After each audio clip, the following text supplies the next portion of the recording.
All right, good morning and welcome to the After College webinar on Generation Z.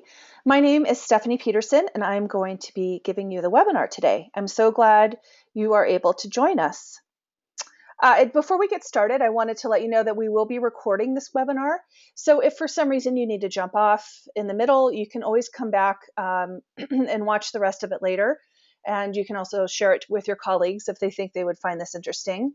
We'll be sending you an email tomorrow with a link to the webinar. And it will be posted to our YouTube channel, which is youtube.com/aftercollegemedia. I also wanted to let you know that the presentation will take about 15 minutes or so, 15 to 20 minutes I'll be talking, and then we'll have time at the end for questions. So if you'd like to ask a question, you can go to your GoToWebinar control panel and type questions in the question dialog box, and I would love to answer them at the end. Okay, so let's get started. So our agenda for this short webinar today is, I'm just going to give you a real quick intro to myself and After College in a minute. But then what I'd like to do is review what generations are currently in the workplace, so you can see how Gen Z is starting to enter the scene.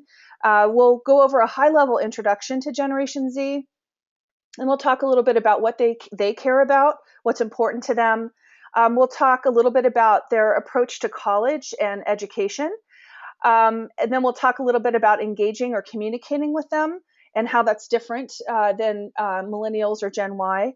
And then we'll talk a little bit about their attitudes towards employment. And hopefully after we get through this, the goal of this really is to just give you an introduction to Generation Z and have you start thinking about how in the future you might change your approach to recruiting, hiring, and retaining employees that are coming in with this next generation. And then, of course, at the end, like I said, we'll have time for Q&A. So real quick introduction to myself and to After College. So I'm the Vice President of Marketing at After College. After College is really committed to helping students find their career path. And so we provide students with a number of tools. For example, we have an Explore tool, which helps them figure out what kinds of jobs they might want to apply for based on their major and their college. And we also provide them a lot of articles and tips and information, and we allow them to create a profile on our site. Similar to LinkedIn, it's a profile where they can put all of their education, their volunteer activities, and their internships, and then you as employers can come find them and engage with them. So on the employer side, we offer employers the ability to target and find students that they might want to hire into their entry-level jobs. And a little bit about myself. So before I joined After College, I've spent most of my career studying and marketing to millennials or Generation Y, the generation that has currently been entering the workforce for the last 15 years. I worked at Microsoft for a number of years on the Xbox business, which was clearly aimed at Generation Y or millennials. And I've also worked at YouTube, at Google, same thing. YouTube is primarily the way Gen Y and Gen Z are consuming content, and then here at After College, I'm doing the same. So it's just been in the last year or so that I personally have been reading about and studying Generation Z and have been curious about how this generation is shaping up to be different than the generations that have come before it. So before I start into Generation Z and giving you an introduction, I just wanted to point out, I love this quote and this image, and wanted to point out that since the beginning of time, the older generations have looked down upon the upcoming generations, right? This is not a new thing. And I think if you talk to most millennials, they would tell you that they're sick and tired of seeing articles about how they have a sense of entitlement and they're spoiled, et cetera, et cetera. I mean, it's almost impossible to read about anything to do with generations without there being a lot of negative things coming up about Gen Y. So I just wanted to point out, and I think this is kind of funny, but it's certainly true, that Socrates, many centuries ago, this is a quote from him, that the children now love luxury, they have bad manners and contempt for authority, they show disrespect for elders and love chatter in place of exercise. So I just wanted to point out that this, take what I'm saying a little bit with a grain of salt, and realize that you have your own lens and filter as you're starting to think about the next generation. Okay, so this is a little bit of an eye chart, and I've provided the URL at the bottom if you want to go look at this online. But I really love this because it's just like a good sort of high level overview and a placemat, if you will, to show what generations are currently in the workforce and what's important to them.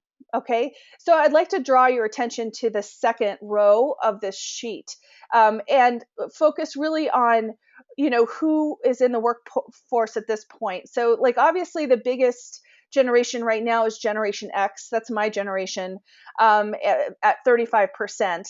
Gen Y is at 29% and graduating right now. And I think depending on who you talk to, the line sort of between Gen Y and Gen Z right now is probably freshmen and sophomore in college right now are more in Gen Z than in Gen Y.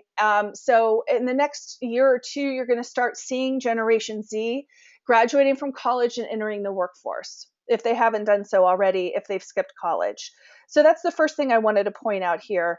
I think it's really interesting too to look at, technology. I love we talk about digital natives, and Generation Y definitely are considered digital natives. They have grown up with the internet. They've grown up with digital devices. But Generation Z, I love the term that they have here, which is technoholics, right? So they are even more so digital natives. I mean, they've grown up with mobile devices around them, and they are used to working on multiple devices at the same time. So it's just an interesting, deeper shift into technology and the way they communicate and want to consume information. So anyway, I encourage you guys to go look at this chart in more detail if you can. And it's a good reference point for you as you're thinking through your recruiting strategy, and your HR and benefits policies and things, and thinking about how you want to prepare for Generation Z entering your organization. The last thing actually I want to point out on this chart, which has come up in a number of the studies I've read about Gen Z, is on the very bottom column, the communication preference row. They actually prefer FaceTime. So even though they live in a digital world with a lot of digital devices and they're texting and Snapchatting and sharing images, they actually do really value face-to-face personal connection and interaction more so than Gen Y or Gen X. So I think that's an interesting dynamic. Okay, so here's a quick high-level intro to them. So this is pulled from a number of different pieces of research, but one of the things to note about Gen Z is they're highly entrepreneurial. Gen Y was entrepreneurial, but Generation Z is even more so. And there have been a number of polls and studies with high school students, and a much higher percentage of them aspire to having their own businesses, and creating something or building something of their own, than Gen Y. So that's actually probably a good thing, for innovation and growth for our country and, for business in general. The other thing is they tend to be a little bit more open-minded and a little bit more open to new ideas and new experiences. That could be because this is the most diverse generation, and I think that they have, a high interest in other perspectives and other points of view, more so than the generations before them. The other thing too is a lot of the studies are showing that Gen Z is less motivated by money, and they're more motivated by opportunity for growth and learning. And that's a really important thing for you as employers to make note of. A lot of the studies that have been done, including our own study that we do an annual study with college students. And I went back and looked at just how the freshmen and sophomores answered a few of our questions, and this is confirmed with other people's studies, is that they are really looking at employers who can provide them with a path to learn and grow and build their career. So that's something to keep in mind, as you develop your HR policies and training. So the other thing too is it's interesting that this generation has really grown up in sort of a dark time, if you think about it. Gen Z is post 9/11, So they're growing up in a world with a lot of security and a lot of paranoia, really, about terrorism.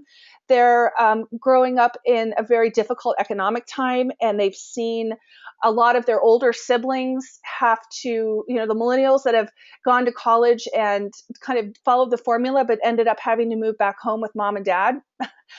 They've seen their parents and other people in their family lose their homes, lose a lot of their investments, lose their jobs. So it's interesting that they have seen a lot of really tough things compared to other generations. It makes me appreciate growing up in the 70s and the 80s when things seemed to be kind of idyllic. But they're still optimistic about the future. And I think this generation feels like they have the power really to help shape a more positive future for themselves and for the world. Um, the other thing that I think is a difference that is showing up in all of the studies that I've looked at between Gen Z and Gen Y is Gen Y was very optimistic and very head in the clouds, I guess, about their future.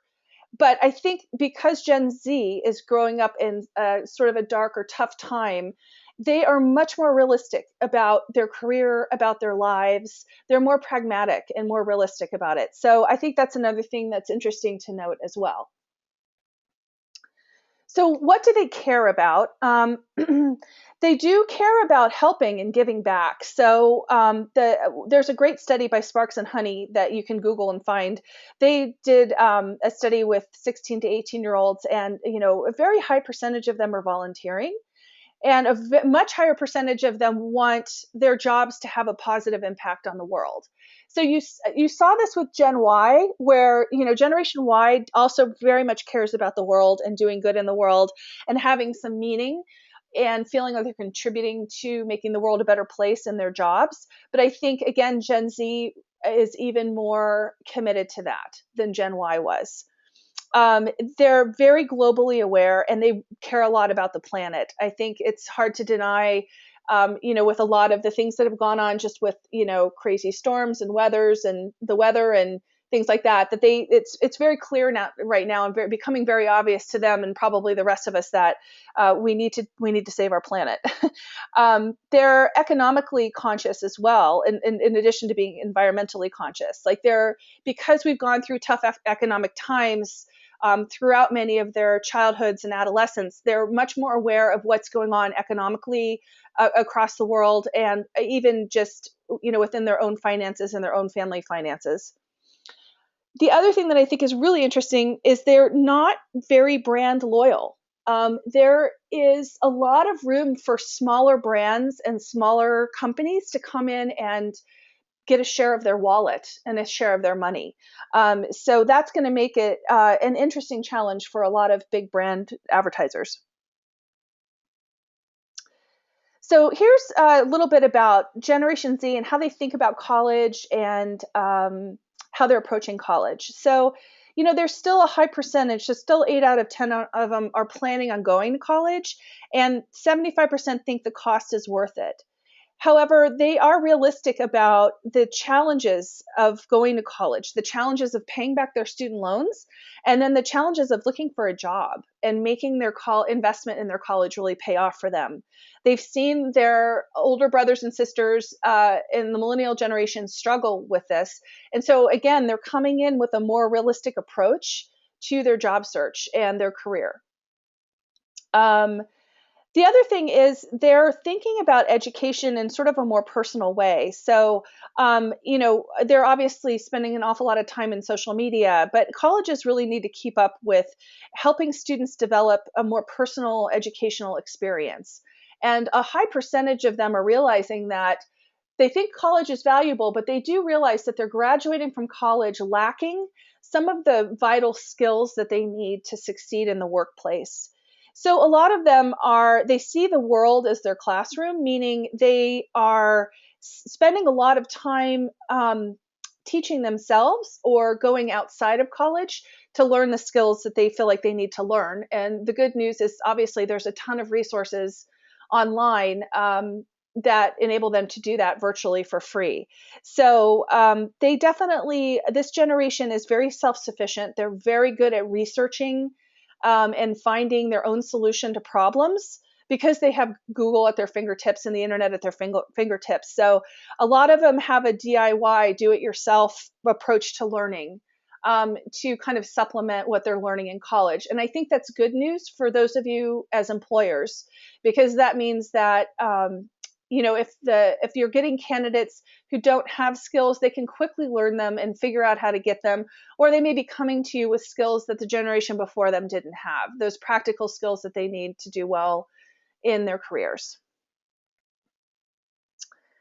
Okay, so communicating with them. So as I'm sure you can imagine, Gen Z has a very limited attention span. They've grown up in a world with short, snack-sized video, short content. So their attention span is about 8 seconds. I realize the stopwatch here has 8 minutes on it, but just to illustrate my point, it's their attention span is only about 8 seconds.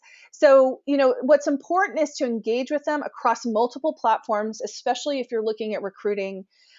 They're not spending as much time on Facebook. Gen Z is sort of disengaged from Facebook, but they're still spending a lot of time on Twitter and YouTube, Vine, Snapchat, Whisper, and a lot of those other social media platforms that are shorter and simpler and a little more fleeting. Communicate with them as visually as possible. They need visual, bold content. So if you're thinking about, for example, like how do I update my employer site, the employer section of my site for Gen Z, err on the side of infographics and imagery and things that tell the story visually versus a lot of text and copy about why your company is a great place to work. The other thing too, and we saw this with Gen Y, but I think it's even more prevalent with Gen Z, which is be honest and authentic in your communications with them, because they can basically sniff out BS and they can see through any kind of marketing spin. So when you're thinking about recruiting, be as authentic as possible, as honest and genuine as possible with them. This is a little tangential, but we're doing at After College, we're doing a survey right now on diversity. So we're talking to millennials and Gen Z about their attitudes on diversity. And I'm going to do a webinar on that and share the results of our research probably in about 3 to 4 weeks. But one of the things related to diversity that's coming up that reinforces this last point is what we're hearing from them is diversity is, if you go in with brochures and images of diverse people at your workplace, yet when they're meeting people at career fairs or coming in for interviews, they don't see that diversity in real life, they can totally see right through it, and they don't, they're not going to have as favorable of an impression of your company. So that's just like a real life example that we're hearing in the diversity space in terms of being authentic. They've got to see it to believe it. And finally, just this is a little bit about their attitudes towards employment. And I love this quote. There's an article in Fortune magazine that I encourage you to read. It was written by Bob Crouch, who's a CEO of Adecco Staffing. But I like this quote because I think it's a good summary. Gen Z will be just as focused and driven as the millennials. However, their definition of a good employer will vary in some important areas. And I think it's some of the areas we've already talked about, right? So millennials were more focused on money. And that's not to say you can't pay Gen Z very well. You're still going to have to be competitive in salary. But what they value most is having career growth and having fulfilling work. They're actually valuing that over salary when in the surveys that we've been doing with them. So that's an important difference between Gen Y and Gen Z. The other thing I think you need to be aware of is attitudes in Gen Y, and even more so again in Gen Z, are that you don't need to stay at a job for very long. So, 83% of today's students in the Adecco survey believed that 3 years or less is really all they need to stay in a job. And I think the survey said 26% thought they could stay at their first job for a year, and that would be sufficient. So I think that this generation, even more so than the Ys, might be job hopping a lot, might be interested in more project-oriented work. So it's just something to keep in mind, because you'll need to do more and more on the back end to keep them and retain them, in terms of, providing them training and career growth and fulfilling work. So, so with that, I will close with one final quote about the differences in the generation. This is from George Orwell. He wrote Animal Farm. Each generation imagines itself to be more intelligent than the one that went before it, and wiser than the one that comes after it. So I think that my sort of closing recommendation for you is to be aware of Gen Z and, attend webinars, read research, but make sure that you don't stereotype the individuals, students, and graduates that you're talking to. Also know that there's not like a hard line between one generation and the next. It's usually more of a slower transition. So it's not like all of a sudden in a year or two when Gen Z is graduating, there's like a hard shift from Gen Y to Gen Z. It's more of a slow transition, and maybe an amplification of some of the Gen Y characteristics will be, more pronounced in Gen Z. So, and then just also remember too that when you're working with the next up and coming generation, that you have your own lens from your generational perspective. So to, again, what we hear from millennials a lot is they feel really stereotyped and stigmatized by all of the negative press around them as being entitled. So just be aware of that when you're working with and talking to Gen Z, to be a little bit, be as respectful as possible and as open as possible to their new way of thinking and their new way of doing things. So with that, that concludes the information I have to share with you about Gen Z. I just wanted to, before I open the floor up to questions, quickly give you some background on After College and what we do for employers, in case you're interested in engaging with us. So at After College, we have a database of over 18,000 faculty and student groups across the US at pretty much every university. And what we do for our clients is we actually help them reach those students who are not yet on LinkedIn or not yet sort of discoverable. We help them reach those students through our faculty connections.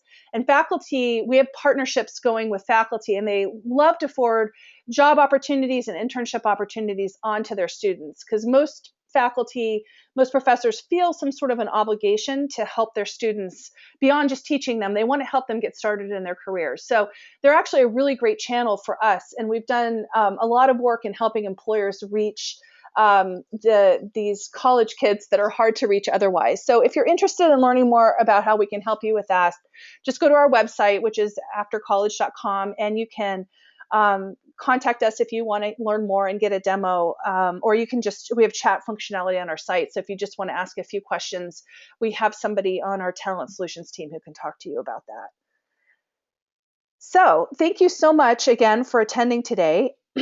Please take a moment if you have any questions and go ahead and type them in the question box, and I would be happy to answer them. We have about 6 minutes until we need to end. So I'm going to go ahead and, okay. Okay, so the first question is, what should employers provide this generation with to keep them at their first job and prevent them from job hopping? Yeah, so I mentioned that's a real challenge. I think that my suggestion would be is if you want to keep them for more than a couple of years, is really give them a very clear career path and provide them with lots of opportunities for learning and training and growth. Not just opportunities internally, but even opportunities externally. Things like sending them to industry conferences or trade shows, or sending them outside for specialized training. I think that's a really great way to keep them at their first job. Another great way, I think, is to provide them with really good mentorship internally at your company. I think that employees tend to stay longer if they have somebody who is higher up in their organization that they can kind of look up to and see as a model for where they want to go. And if that person is open and willing to help them and give them guidance and advice. So that's a great question. How similar is Gen Z to the generation who grew up during the Depression? That's a really good question. I haven't actually personally studied that, but I think that there probably are some similarities, just in the sense that we are and have been going through a recession. So early research is indicating that Generation Z is a little more conservative with their spending, and that they are much more mindful of not getting themselves into debt. So I think that if you had to draw a similarity between the the generation that grew up during the Depression and this generation, it would probably be their approach to saving money, and their approach to not getting into debt, and using credit the way some of us in Gen X and baby boomers have. So I think that's a great question. Thank you so much. Okay, the next question. Can we expect this generation to pursue a higher education, or should we be teaching them on the job? That's another good question. I think it's a little too soon to tell, but I would expect that. So what a lot of millennials have done is they've deferred entering the workforce because they've chosen to go to graduate school instead. So we definitely have studies that show that Gen Y graduated with their bachelor's degree. They were having a hard time getting started in their career, getting a job.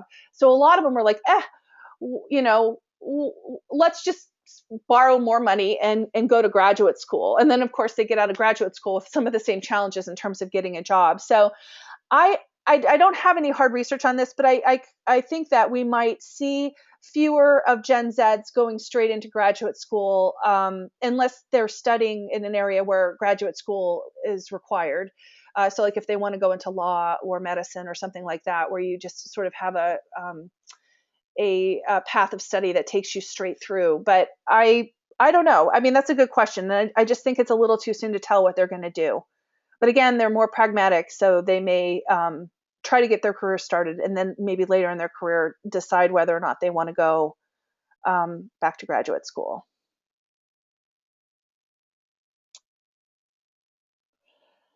The next question is, have you targeted any features towards Gen Z on your website? So the answer to that is yes, mostly in terms of the content that we're producing for them. So we have a really deep blog that has a lot of great content and information, and we've been writing more content for them to help them think about their job search and even their choice of study and what's valued in the workplace right now. So we've done that. And then we do have, like I said, we have profiles. So students can come to aftercollege.com and set up a profile. The Gen Z, they're a little bit young to be doing that yet. They're just starting to check out after college and think about what do they want to do when they graduate, and just starting to look for internships. But we do have some different areas on their profile that we didn't have before, where they can put in more information about, for example, their volunteer activities, a personal statement about what they care about, what their kind of personal mission is, and things like that. Will we have a seminar on millennials? Well, we could. Thank you for asking that question. I think we've done them in the past. I personally haven't done them, but if it's something that's really interesting to you, we certainly can. I mean, millennials are still an important audience for you. A lot of them are basically, millennials go from anywhere from about age 22 up to about 35. So for those of you who are doing recruiting more at the 2 year plus out, so they've gotten a couple years of experience and maybe on their second or third job, and we have a lot of research on millennials, so if you're interested, we could certainly put a webinar together and or share information with you. Okay, I think I've answered all of the questions at this point, and it's now 10:30. So I will end by thanking all of you for coming today. I love talking about this stuff. So if any of you want to get in touch with me to talk more about Generation Z or millennials, or you have questions, feel free to send an email. If you send an email to info@aftercollege.com, it will get forwarded to me, and then I will email you back and we can have a conversation about any of this stuff. I love talking about it. I think it's really interesting, and I'd love to hear from you. If you have any stories or insight or research or anything you want to share with us, it only serves to help these students find their career path and get matched up with the right jobs and the right employers. And that's what we're all about. So thanks again for joining us today. And I wish you guys have a very great Tuesday and happy Halloween. And hopefully we'll see you at our next webinar in about a month on diversity. Thanks so much and have a great day. Take care.